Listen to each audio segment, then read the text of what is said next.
क्या योगी आदित्यनाथ के पास है सबसे शक्तिशाली मंत्र की शक्ति? क्या इस मंत्र के जरिए योगी ने मृत्यु को भी वापस भेज दिया?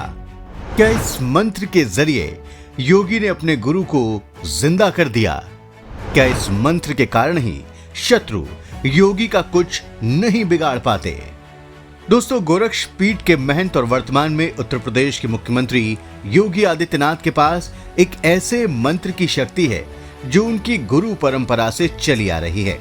इस परंपरा के संस्थापक गुरु गोरखनाथ ने इन मंत्रों को पहली बार दुनिया के सामने रखा था। दोस्तों, शुद्ध रूप में ये मंत्र और इसकी शक्ति योगी आदित्यनाथ के पास भी है। इस वीडियो में आज हम इसी मंत्र के बारे में जानकारी देंगे, लेकिन सबसे पहले आपको बताएंगे योगी आदित्यनाथ ने कैसे एक बार इस मंत्र की सहायता से मृत्यु को वापस भेज दिया और अपने गुरु को जिंदा कर दिया। बस आप देखते रहिए द कर्मा। दोस्तों, बात जुलाई 2014 की है। योगी आदित्यनाथ के गुरु की तबीयत काफी खराब थी। वो गुरुग्राम के मेदांता अस्पताल में भर्ती थे। एक दिन अचानक अवैधनाथ जी की तबीयत खराब हो गई और उन्होंने वहां मौजूद अपने शिष्य योगी आदित्यनाथ से कहा, अब जीवन अधिक नहीं है, मुझे यहाँ से गोरखपुर ले चलो। मैं गोरखपुर में ही अंतिम सांसें लेना चाहता हूँ। ये बात सुनकर योगी आदित्यनाथ जी थोड़ा नर्वस हो गए। उन्होंने अपने गुरु से कहा, आपको कुछ नहीं होगा, लेकिन उन्होंने वचन भी दिया कि उनकी सांसें गोरखपुर में ही छूटेंगी। इसके बाद अवैधनाथ जी की तबीयत में सुधार हो गया, लेकिन 19 जुलाई के दिन उनकी तबीयत फिर बिगड़ गई। वो वेंटिलेटर पर पहुंच गए। डॉक्टरों ने भी जवाब दे दिया। तब योगी आदित्यनाथ वहां पहुंचे और उन्होंने कहा, ऐसा कुछ नहीं होगा। उसके बाद उन्होंने वहीं पर गुरु प्रदत्त मंत्र का जाप करना शुरू कर दिया। उन्हें पूरा विश्वास था कि इस मंत्र से महंत जी को बचाया जा सकता है। कुछ देर के मंत्र जाप के बाद महंत अवैधनाथ जी की तबीयत ठीक होने लगी। 20-22 दिन उनका स्वास्थ्य स्थिर रहा। 11 सितंबर 2014 को गोरखनाथ पीठ में आयोजित कार्यक्रम में भाग लेने के बाद फ्लाइट से वो दिल्ली पहुंचे और फिर मेदांता अस्पताल पहुंचे। उन्होंने गुरुजी से गोरखनाथ पीठ में हुए कार्यक्रम के बारे में कान में कुछ बताया भी। हालचाल लेने के बाद वो दिल्ली स्थित अपने सांसद निवास में आ गए। रात 10:30 बजे अस्पताल से योगी जी को फोन आया कि हालत बहुत गंभीर है, कुछ भी नहीं बचा है।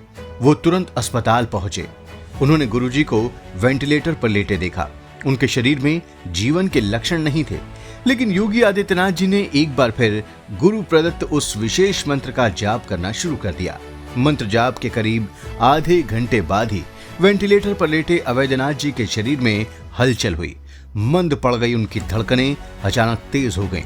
लेकिन इस बार योगी आदित्यनाथ जी को लग गया कि गुरु जी का अंतिम समय आ गया है और अब गुरु जी को दिया वचन निभाना होगा। उन्होंने धीरे से अपने गुरुजी के कान में कहा कि कल आपको गोरखपुर ले चलूंगा। ये सुनकर अवैधनाथ जी की आंखों से आंसू छलक आए। योगी जी ने उनके आंसू पोंछे और उन्हें गोरखपुर ले जाने की तैयारी में लग गए। योगी आदित्यनाथ दूसरे ही दिन एयर एम्बुलेंस से अपने गुरुदेव को गोरखपुर लेकर आ गए। गोरखनाथ मंदिर पहुंचते ही उन्होंने कहा कि आप गोरखनाथ मंदिर आ चुके हैं। ये सुनकर बड़े महाराज जी के चेहरे पर संतोष आया। इसके आधे घंटे के भीतर ही उनका शरीर शांत हो गया। दोस्तों, ये उस विशेष मंत्र का असर ही था जो महंत अवैधनाथ जी ने इच्छा मृत्यु का वर्ण किया। दोस्तों, ऐसा कहा जाता है कि उनकी मृत्यु 2001 में तभी हो जानी चाहिए थी जब वो पैंक्रियास के कैंसर से पीड़ित थे। इस उम्र और ऑपरेशन के बाद ऐसे मामलों में लोगों के बचने की संभावना सिर्फ 5% होती है। दिल्ली के एक नामी डॉक्टर ने तो ऑपरेशन तक करने से मना कर दिया था। बाद में वो ऑपरेशन के लिए तैयार हुए तो ये भी कहा कि ऑपरेशन सफल भी रहा तो भी जिंदगी मुश्किल से 3 साल की और होगी। पर महंत अवैधनाथ जी उसके बाद करीब 14 साल तक जीवित रहे। कहा जाता है कि गुरु प्रदत्त विशेष मंत्र की वजह से ही ऐसा हो पाया। दोस्तों, योगी आदित्यनाथ जी की कई बार हमले में जान जाते जाते बची है। उनकी रक्षा में भी गुरु प्रदत्त इसी विशेष मंत्र का हाथ बताया जाता है। दोस्तों, योगी आदित्यनाथ के गुरु प्रदत्त जिस विशेष मंत्र की हम बात कर रहे हैं उसे शाबर मंत्र कहा जाता है। शाबर मंत्र के जनक गुरु मत्स्येंद्रनाथ और उनके शिष्य गुरु गोरखनाथ हैं। शाबर मंत्र को प्राकृत मंत्र भी कहते हैं। इसका अर्थ है कि ये प्राकृत भाषा या आम बोलचाल की भाषा के मंत्र हैं। सामान्य रूप से शाबर मंत्र हिंदी में ही मिलते हैं, लेकिन कई शाबर मंत्रों में संस्कृत, हिंदी, मलयालम, कन्नड़, गुजराती या तमिल भाषाओं का मिश्रित रूप भी मिलता है। कुछ मंत्रों में इस्लाम के प्रभाव के चलते उर्दू का भी समावेश देखा गया है।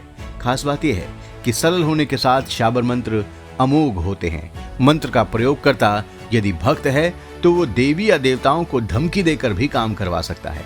जिस प्रकार अज्ञानी अबोध बालक की चालाकी और अभद्रता पर उसके माँ बाप अपने प्रेम और निर्मलता के कारण कोई ध्यान नहीं देते हैं, ठीक उसी प्रकार बाल सुलभ सरलता, आत्मीयता और विश्वास के आधार पर निष्कपट भाव से शाबर मंत्रों की साधना करने वाला अपने परम लक्ष्य की सिद्धि को प्राप्त कर लेता है। दोस्तों, प्रत्येक शाबर मंत्र अपने आप में पूर्ण होता है। शाबर मंत्र से ज्ञान या मोक्ष नहीं बल्कि सांसारिक कार्य और सिद्धि की प्राप्ति की जा सकती है। शाबर मंत्र तुरंत, अच्छा और पूरा काम करते हैं। इसमें किसी भी प्रकार से तर्पण, अनुष्ठान और हवन आदि कार्य नहीं किए जाते हैं। शाबर मंत्रों की साधना किसी भी जाति, वर्ण या आयु का पुरुष या स्त्री कर सकते हैं। इन मंत्रों की साधना में गुरु की इतनी आवश्यकता नहीं रहती, क्योंकि इनके प्रवर्तक स्वयं सिद्ध साधक रहे हैं। फिर भी इन मंत्रों को सिद्ध करने के लिए कोई अच्छा साधक या गुरु मिल जाए तो सोने पर सुहागा है, क्योंकि कुछ शाबर मंत्र के बारे में ऐसा कहा गया है कि इनकी साधना गुरु के दिशा निर्देश में करनी चाहिए। दोस्तों, शाबर मंत्रों के लिए इस्तेमाल होने वाले शब्द और वाक्य का कोई स्पष्ट अर्थ नहीं होता। वास्तव में ये निरर्थक ही होते हैं, लेकिन इनकी शक्ति का इनके अर्थ से कोई लेना देना नहीं होता। तुलसीदास जी ने भी इन मंत्रों के बारे में लिखा है, कली बिलो की जग हित हर गिरिजा, साबर मंत्र जाल जिन सिरजा, अनिमल आखर अर्थ न जापू, प्रगट प्रभाव महेश प्रतापू। अर्थात शाबर मंत्र निरर्थक होते हुए भी भगवान शिव की कृपा से शक्तिशाली हैं। भगवान शिव ने हमें ये मंत्र कल्याणकारी उद्देश्यों के लिए दिए हैं। इसका मंत्र यह है कि आपको इन मंत्रों की नैतिकता या शक्ति को अर्थ के आधार पर तय नहीं करना चाहिए। अधिकांश शाबर मंत्र सांसारिक सिद्धियों पर केंद्रित होते हैं, जैसे रोगों का उपचार, धन प्राप्ति, आत्मीय प्रेम, सुरक्षा और शत्रुओं पर विजय। इन मंत्रों के देवता भैरव, काल भैरव, काली, हनुमान, कार्तवीर अर्जुन, घंटाकर्ण, दत्तात्रेय, मत्स्येंद्रनाथ, गोरक्षनाथ आदि होते हैं। जैसे रक्षा के लिए एक शाबर मंत्र है, नजर का काला टीका, दुश्मन की छाती में खींचा, राम लक्ष्मण के बीच में शत्रु पड़ा, हनुमान की दुहाई, सीताराम की दुहाई, गुरु गोरख की दुहाई। साफ है कि शाबर मंत्र सरल भाषा में होते हैं, रोजमर्रा की जिंदगी की चीजों को समेटे हुए होते हैं और उनका जप आम व्यक्ति के लिए भी सरल होता है। दोस्तों, झाड़ फूट और नजर उतारने वाले जो भी लोग होते हैं वो वास्तव में किसी न किसी शाबर मंत्र का ही इस्तेमाल करते हैं। दोस्तों, शाबर मंत्र आम इंसान को भी आध्यात्मिक शक्ति प्रदान करते हैं, लेकिन गलत मंशा से इनका दुरुपयोग करने से ये खुद के और दूसरों के लिए भी घातक सिद्ध हो सकते हैं। इसलिए गुरु के सानिध्य में सात्विक भाव और अच्छी मंशा के साथ ही शाबर मंत्रों का प्रयोग करना ठीक माना जाता है। दोस्तों, शाबर मंत्रों के बारे में इसके अलावा आप और क्या जानते हैं? कमेंट बॉक्स में हमें जरूर बताएं। और ये वीडियो पसंद आया हो तो इसे लाइक और शेयर करें और हमारे चैनल को भी सब्सक्राइब करें। और हाँ, नोटिफिकेशन के लिए बेल आइकन दबाना बिल्कुल ना भूलें। धन्यवाद।